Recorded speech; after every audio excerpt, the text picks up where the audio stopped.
Muitas coisas podem dirigir as nossas vidas. Na verdade, o ser humano ele é feito por isso, né? Às vezes, conscientemente ou inconscientemente, ele tem a sua vida dirigida por algo. Às vezes ele está focado, ele tem propósito, ele tem planos, ele planeja, ele se organiza e realiza as suas coisas. Muitas das vezes ele começa a tomar atitudes e ter ações inconscientes, mas sempre motivadas por alguma coisa. Por algum problema que ele teve na infância, por algum sonho que ele tem e ele não sabe traduzir isso, por algum desejo, por alguma influência de amigos, influência da família.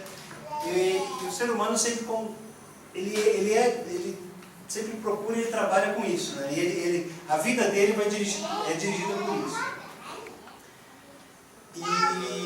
E aqui nesse estudo ele começa, na verdade, a elencar e trabalhar algumas coisas, né? Algumas das principais causas ele começa a colocar aqui. Uma delas, vamos trabalhar assim que acho que não vai ser bom. É a culpa. Ele tem aqui 5 das principais causas que podem motivar ou que determinam, ou que dirigem os passos, os propósitos e os caminhos das vidas. Uma delas é a culpa. Às vezes, no passado, na infância, ou até mesmo uma coisa recente, que traumatizou, trouxe alguma dificuldade para a vida da pessoa, isso vai levando ela a ter atitudes e a seguir a caminhos que de repente não estão de acordo com aquilo que ela tem no coração, mas eu preciso fazer isso porque lá atrás eu cometi muitos erros, eu preciso pagar por isso, eu preciso me redimir com relação à sociedade, em relação à família, em relação aos meus amigos. Eles precisam ver que eu não sou aquilo. Então muitas vezes as pessoas ficam presas, ficam oprimidas e não conseguem realizar de fato os seus sonhos ou construir alguma coisa por conta de algum desejo, de algum problema, de alguma dificuldade ou de algum fato que ocorreu no passado. Então, na verdade, aqui em Salmo 32, versículo 1, a Bíblia diz que como é feliz aquele que tem as suas transgressões perdoadas e os pecados apagados. Exatamente para isso, para que esses pecados, esses traumas, esses problemas, essas dificuldades que um dia vieram para nossas vidas, que elas não possam ter influência no nosso passo futuro.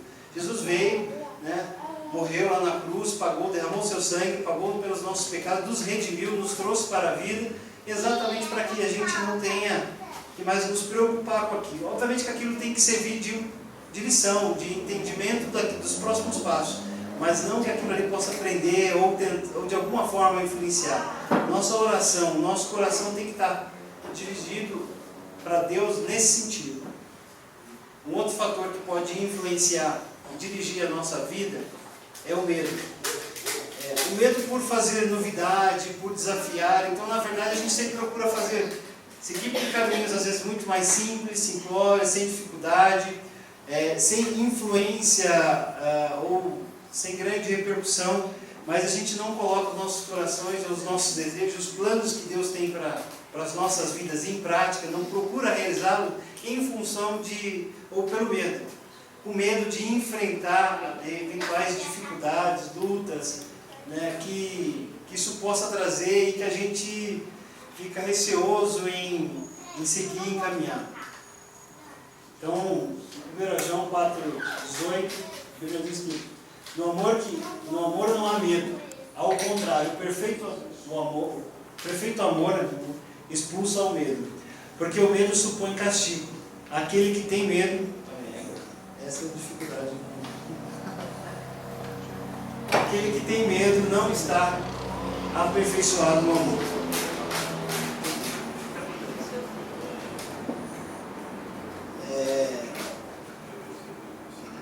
Aquele que não tem medo não está aperfeiçoado no amor. Então, muitas vezes a gente não consegue agir ou tomar talvez atitudes em relação, até o que o próprio Emmanuel falou aqui, né? De ir no hospital, orar pelas pessoas, nos colocar à disposição, ajudar.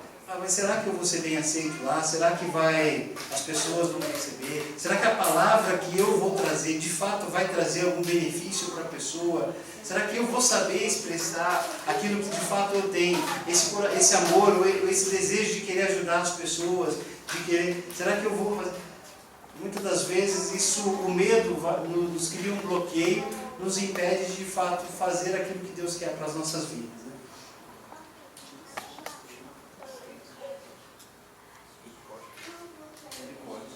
É porque a tela wide aqui.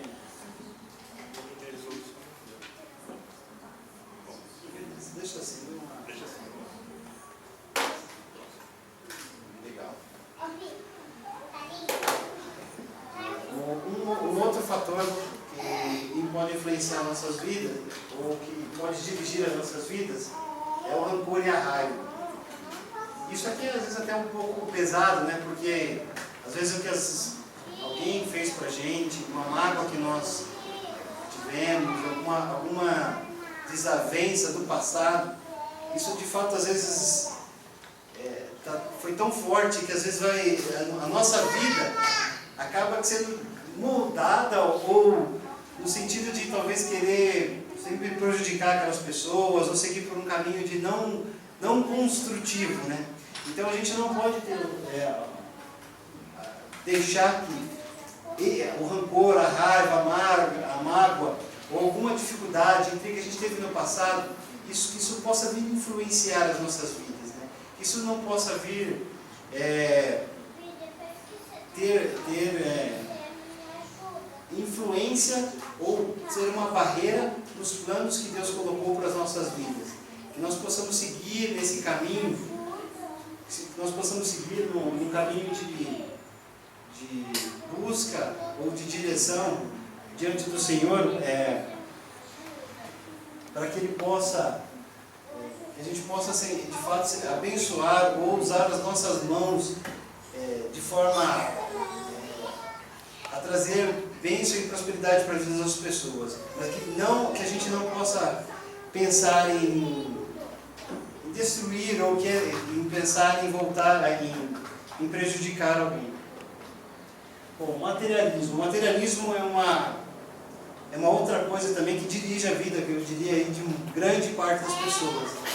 Muitos trabalham aí para construir, para ter, para possuir, né? Para mostrar, para angariar posses. E isso às vezes é bom, porque às vezes você se sente feliz em conquistar alguma coisa. Nossa, que bem, eu conquistei alguma coisa. Às vezes isso de fato vem trazer bênção para as suas vidas, mas assim, às vezes isso acaba sendo um empecilho.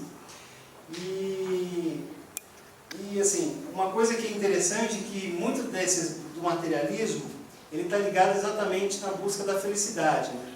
Porque as pessoas querem buscar ter alguma coisa para serem mais felizes, serem mais alegres, terem eventuais problemas ou dificuldades afastadas, e na verdade na busca por bens ou por quando você dirige para conquistar coisas, obviamente isso vai trazendo felicidade, né? Você vai, talvez um exemplo simples aí, então assim, mas, por exemplo, ontem eu comprei ingresso lá para Ciapó. Aí fui lá buscar o ingresso, nossa, a emoção de você ter conseguido aquilo, de você estar naquele momento, pô, vou estar lá, não sei o que, tal. Apesar da dificuldade que vai ser, mas vou estar lá, não sei o que. Você via as pessoas ali na fila, todas irradiantes, putz, todo mundo pegava, a primeira coisa que fazia, ia lá, tirava foto do ingresso. Não vi um da fila que saiu sem tirar foto do ingresso e já postar na internet. Obviamente por conta das vezes que a pessoa está ali, está tentando conseguir conquistar algo, exatamente para disfarçar talvez alguma tristeza. Obviamente isso é bom, só que a gente sabe que isso é muito passageiro. A gente tem uma felicidade, a gente tem uma alegria, a gente tem um momento ali de satisfação, mas é um momento que vai passar. Daqui a 2, 3 meses, o momento de satisfação por eu estar lá na Copa, por aquelas pessoas estarem na Copa, vai passar. E aí as dificuldades, os problemas, as lutas, aquelas dificuldades ou algo, aquilo que a gente de fato deveria buscar, a gente não alcançou, é muito passageiro. O materialismo, muitas vezes ele vem para ajudar também, a busca pelas posses. Porque de pode, legal, agora posso ajudar, contribuir, dividir e tal, compartilhar, isso é bom. Mas quando a gente está, às vezes, cego, simplesmente dirigido pelo materialismo e não pelo amor, a gente tem um desvio aí nesse caminho. Uma outra situação é a necessidade de aprovação. Aqui está um pouco ligado com o que as pessoas pensam da gente, aquilo que os outros querem da gente, o que o meu pai quer que eu seja, o que a minha mãe quer que eu seja, o que os meus amigos pretendem de mim. Então, o que está dirigindo a minha vida, na verdade, não é o propósito, não é aquilo que eu coloquei diante do Senhor, não é o que o Senhor colocou para a minha vida, mas sim o que as pessoas estão procurando, estão buscando em mim, ou o que elas estão querendo que eu faça. Isso, de fato, não agrega, não produz valor, porque, na verdade, a gente não está fazendo com essência, não está fazendo com vontade, né? Muito difícil a gente conseguir agregar e ajudar as pessoas quando a gente, na verdade, a gente tenta agradar, mas, na verdade, a gente não está fazendo, porque a gente não vai agregar mais nada. A gente vai fazer exatamente o que a pessoa espera. E, na verdade, o que às vezes contribui e o que faz o outro enriquecer é exatamente quando você traz algo novo, algo diferente. Às vezes até quando você confronta uma realidade da pessoa, de repente ela passa a ver não só aquilo, mas ela vê uma coisa diferente. Então, muitas das vezes a gente acaba omitindo determinadas situações e determinadas verdades que as pessoas precisam fazer ou que a gente tem que colocar por conta que a gente procura agradar do que exatamente confrontar. A gente não quer sair, muitas das vezes, de uma situação da zona de conforto, né, para poder falar, não, você está numa roda de amigos ali, todo mundo conversando sobre determinado assunto, você fala, nossa, aqui era a oportunidade de eu falar sobre determinado assunto, por conta que, mas por uma situação ou por uma necessidade de aprovação geral, porque o confronto vai trazer uma certa dificuldade. A gente não se opõe e às vezes perde a oportunidade de agregar e trazer bênção para a vida das pessoas.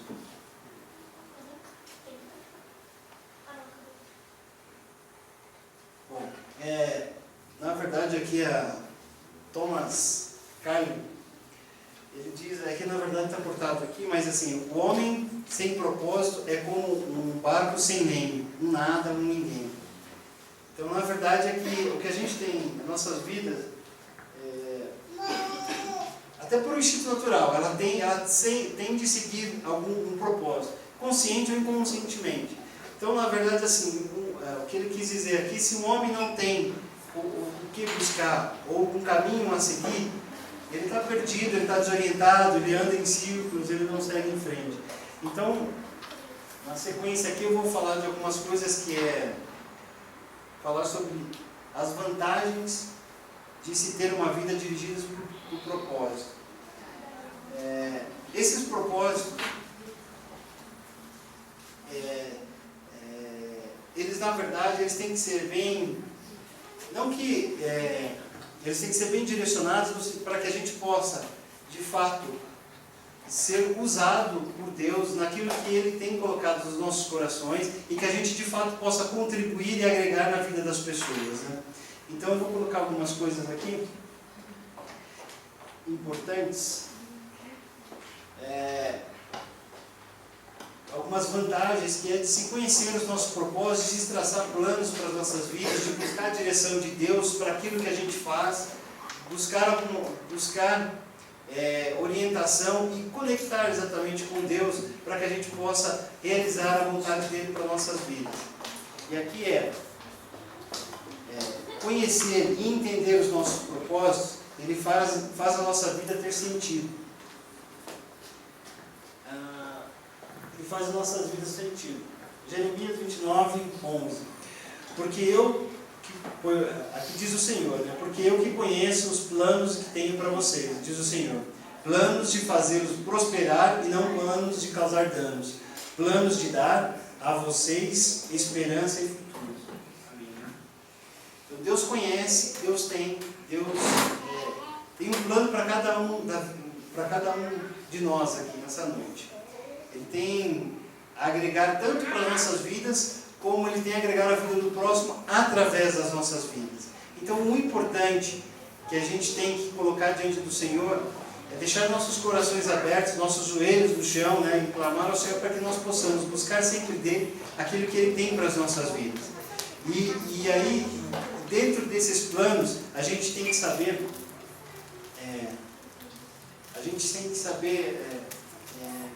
não ser, criar mecanismos para não ser impedidos pelo inimigo, criar barreiras para que a gente possa seguir em frente, caminhar na direção do Senhor. Ter plano simplifica a nossa vida, né? Simplifica a vida aqui por conta que se a gente tem propósito, a gente de fato, a gente não cria, eu diria assim, lá no meu trabalho a gente fala muito, a gente desenhar ou saber exatamente o que a gente vai fazer e aonde quer chegar, a gente não cria retrabalho, ou dar voltas, a gente não cria retrabalho sobre as circunstâncias que acontecem, né, nas nossas vidas. Buscar a direção de Deus, e entender de fato qual que é os nossos planos, os nossos propósitos, faz que a gente possa trabalhar de forma mais clara, mais simples, mais focada, mais no caminho do Senhor, né? Salmo 32, 1. Tu, Senhor, guardarás em perfeita paz aquele cujo propósito está firme, porque em Ti confia. Então, na verdade, a gente caminhando, a gente entendendo qual que é os nossos planos, a gente vai trabalhar focado naquilo que o Senhor tem para a gente gente não vai fazer retrabalhos.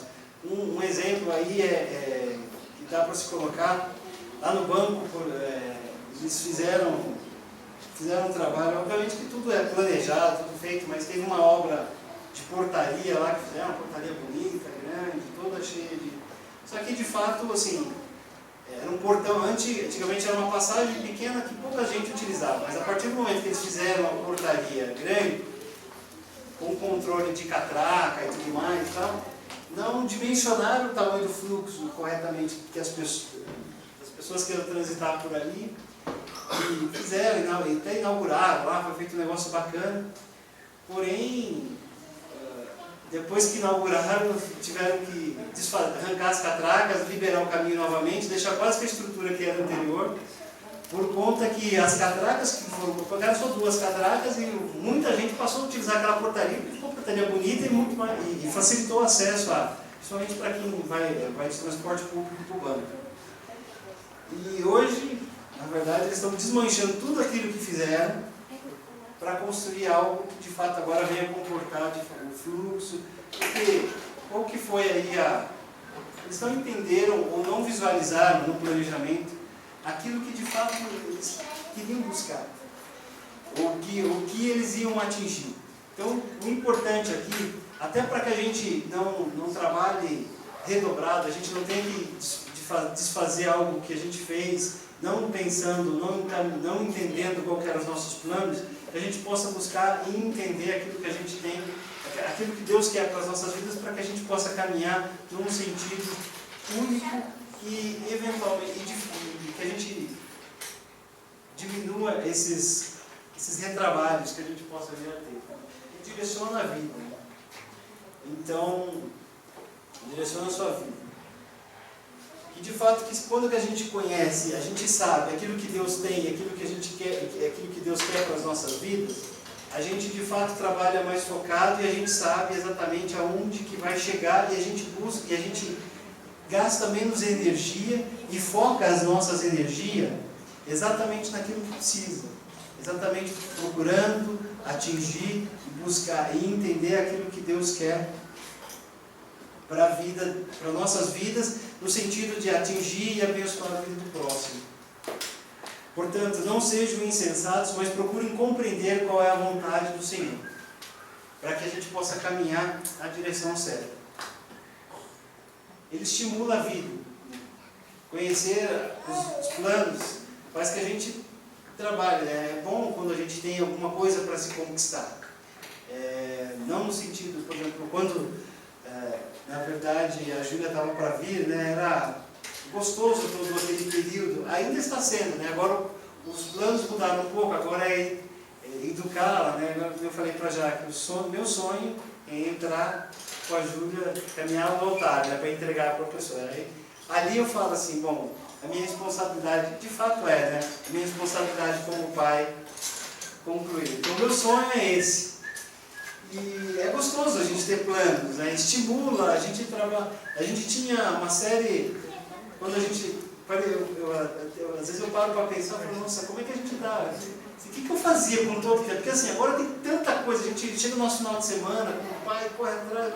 Nossa, eu tinha tempo para fazer um monte de coisa e não fazia, de fato, né? Assim, porque era eu e a Jaque, a gente ia ali e tal, talvez planejava uma viagem, planejava algum negócio, mas nunca. Depois que veio a Júlia, a coisa incorporou, né? Ganhou corpo. O primeiro momento era se preparar para o nascimento dela. Então a gente corria, fazia as coisas. É legal, assim, motiva, a gente sempre trabalha, a gente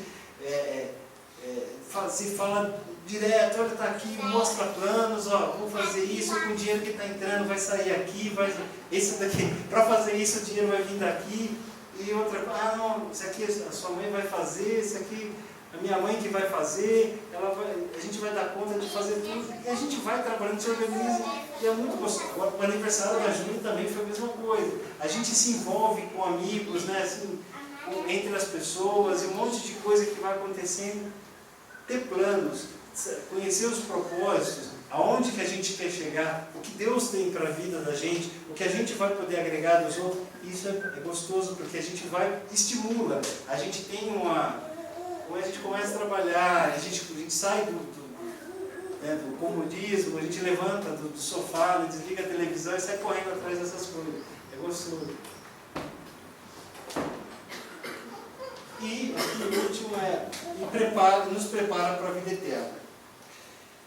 Por conta que o Senhor, na verdade, o que Ele quer na vida da gente é que a gente, de fato, o que a gente veio aqui, de fato, não é para deixar um legado material, mas sim deixar um legado de obras, de mensagem, né, de boas-vindas, de bênção sobre as vidas das pessoas, de amor, né, uns para com os outros. Então, na verdade, assim, a gente entendendo qual que é o plano do Senhor para as nossas vidas, no nosso plano, no nosso dia a dia, a gente vai caminhar exatamente para que nos preparar. Porque quando nós estivermos lá, diante do Senhor, Ele vai nos cobrar. Em Romanos 14, 12, assim cada um de nós prestará conta de si mesmo a Deus. Então, quando nós estivermos diante do Senhor, Ele vai, se a gente entender e se a gente buscar fazer, realizar aquilo que o Senhor tem para as nossas vidas, a gente vai caminhar e a gente vai seguir. E a gente, quando chegar diante do Senhor, a gente não vai se sentir constrangido. Porque, obviamente, durante as nossas vidas, nós entendemos quais são os planos e os propósitos do Senhor para as nossas vidas e caminhando em direção àquilo que Ele quis para as nossas vidas, né?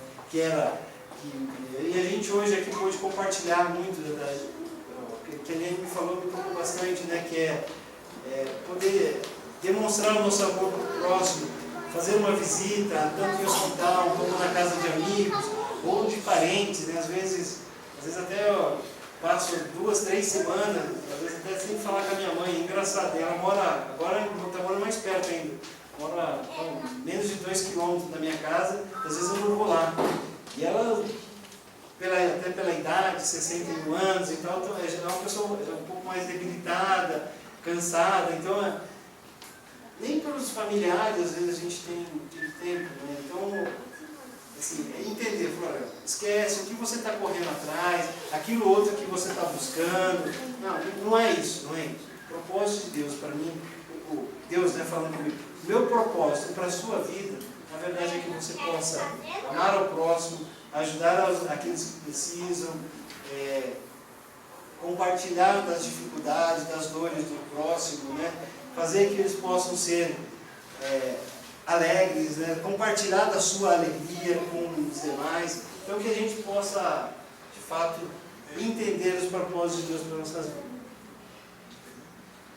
Aí o autor desse livro, né, tem uma parte que ele fala assim: nada é mais importante conhecer dos propósitos de Deus nada é mais importante do que conhecer os propósitos de Deus para a sua vida. E nada pode compensar o prejuízo de não conhecer.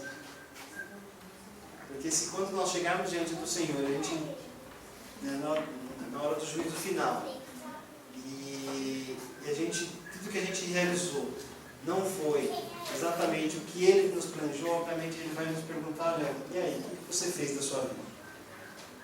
E se a gente não trabalhar, e não buscar, e não querer entender os planos dele, isso vai nos frustrar.